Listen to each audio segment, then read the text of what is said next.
All right, today I'm going to be reading from Apple, Skin to the Core by Eric Gansworth, and it is a memoir in words and pictures and images and paintings.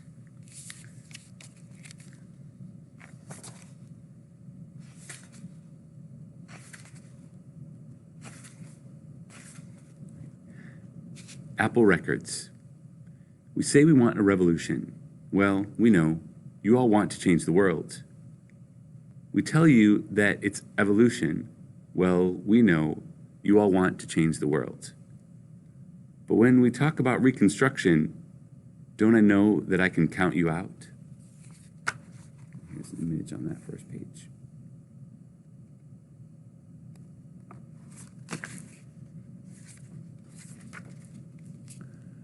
Uncle Tomahawk hangs around the fort until he finds his own metaphor.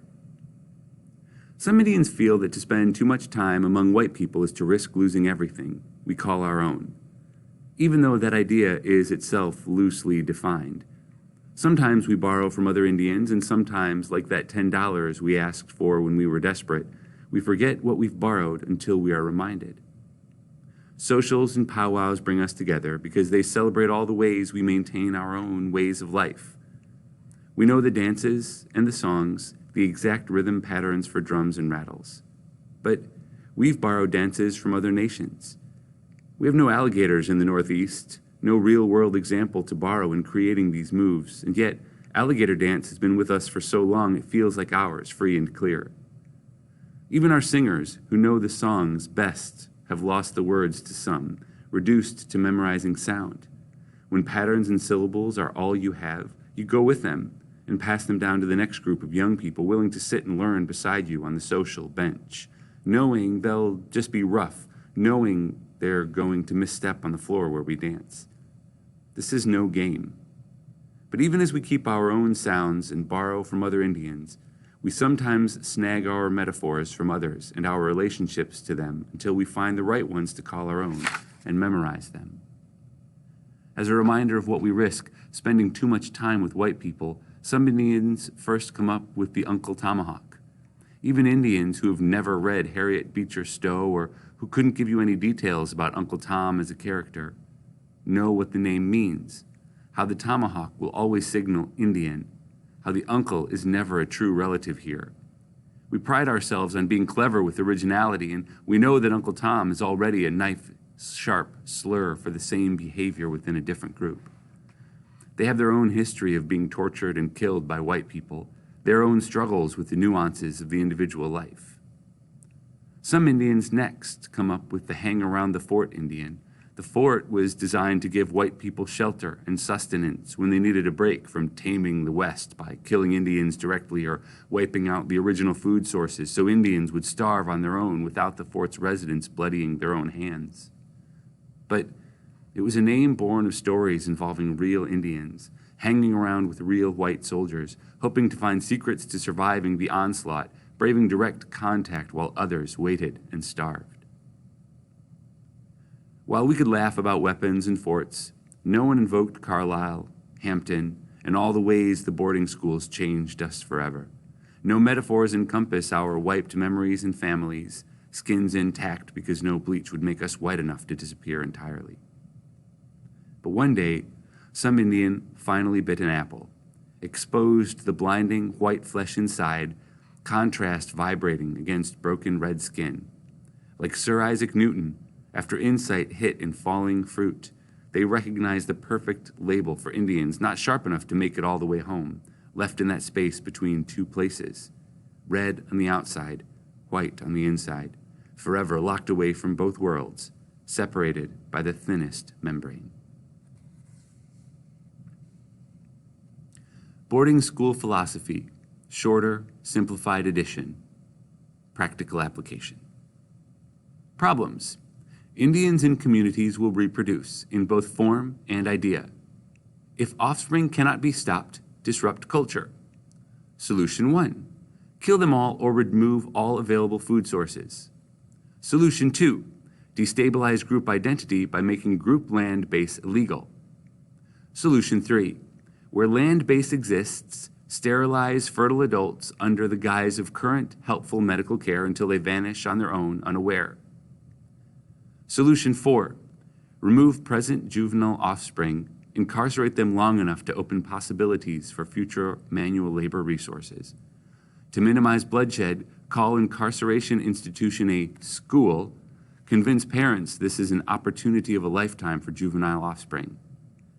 If students attempt to return, and they will, and attempt to procreate with their own kind, and they will, the remnants of their culture will be so small, so fragmented, they will have no choice but to build new lives drawn from the available current American cultural resources. Optimally, within 2 generations, those slivers of their old cultures will be so small they cannot thrive, and assimilation will be complete. Uncontrollable variables. Those who decline the opportunity of incarceration, the presence of mirrors, and the capacity for insight. Long-range plan, repeat as necessary, revisit in 2 generations' time, adjust accordingly. Here's an image.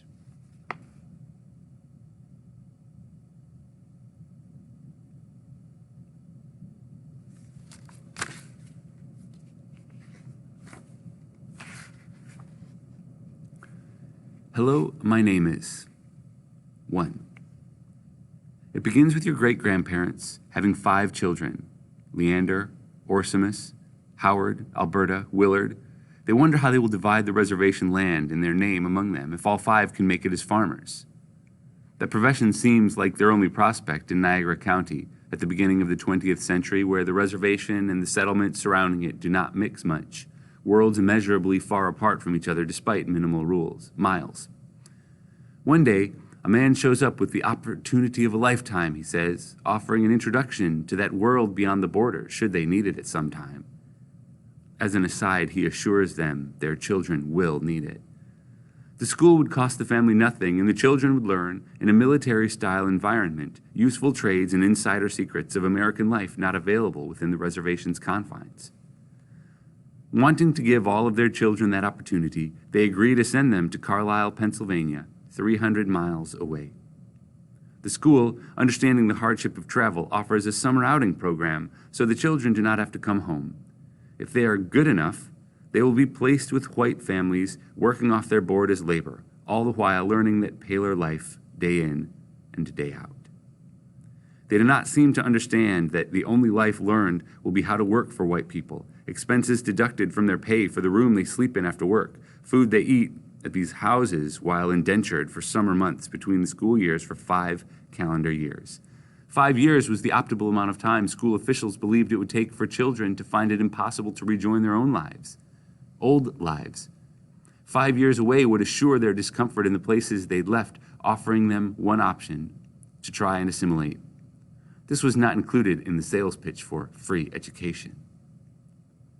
The school, founded by a military man, Richard Henry Pratt, had an explicit mission: kill the Indian, save the man. Pratt so delighted in proclaiming this anywhere else he spoke of the place, he never noticed that his proudest achievement began with the word kill. It can be safely assumed that the school representative also failed to include this philosophy in the pitch. You might ask, what Indian parents would allow their children out the door and across the border with strangers, destined to arrive at a place whose sole purpose was to strip them of everything they had been, a place designed to kill the only culture they knew and replace it with something else? Of the 5 children, 2 never returned to their home territories. 1 arrived near home, staying on the periphery, living out his life 30 miles away, and 2 came back and reacquainted themselves with the lives they had almost lost, marrying young women from home, starting families, and keeping our name going forward.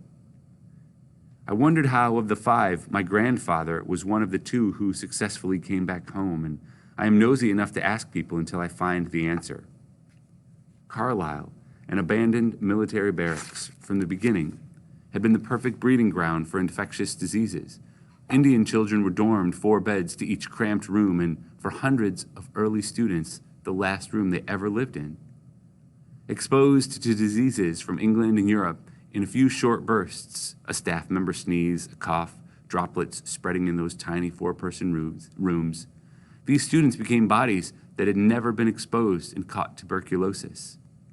They learned all the ravages it could cause inside those walls. They learned that they were allowed to die there, and they learned to be buried in unmarked mass graves near the school, sometimes dismembered and dissected in the name of Western medicine.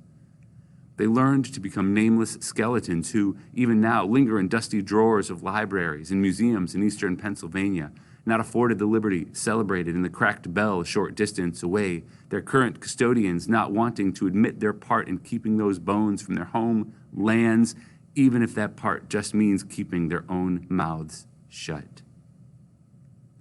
The motto, "Kill the Indian, kill the man," was maybe close enough for Pratt and his school.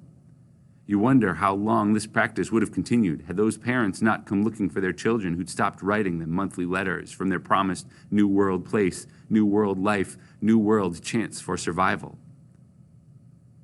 By the time my grandfather arrived at Carlisle, those unmarked graves were filled to capacity. When he began coughing, he was sent back to the reservation to recuperate, with assurances he could resume his education if and when he recovered from the disease his education had exposed him to, infecting him with the old world in his new world. Off and on, he went and returned, continuing to grow ill, then recovering at home, heading back to school with his siblings, models of success.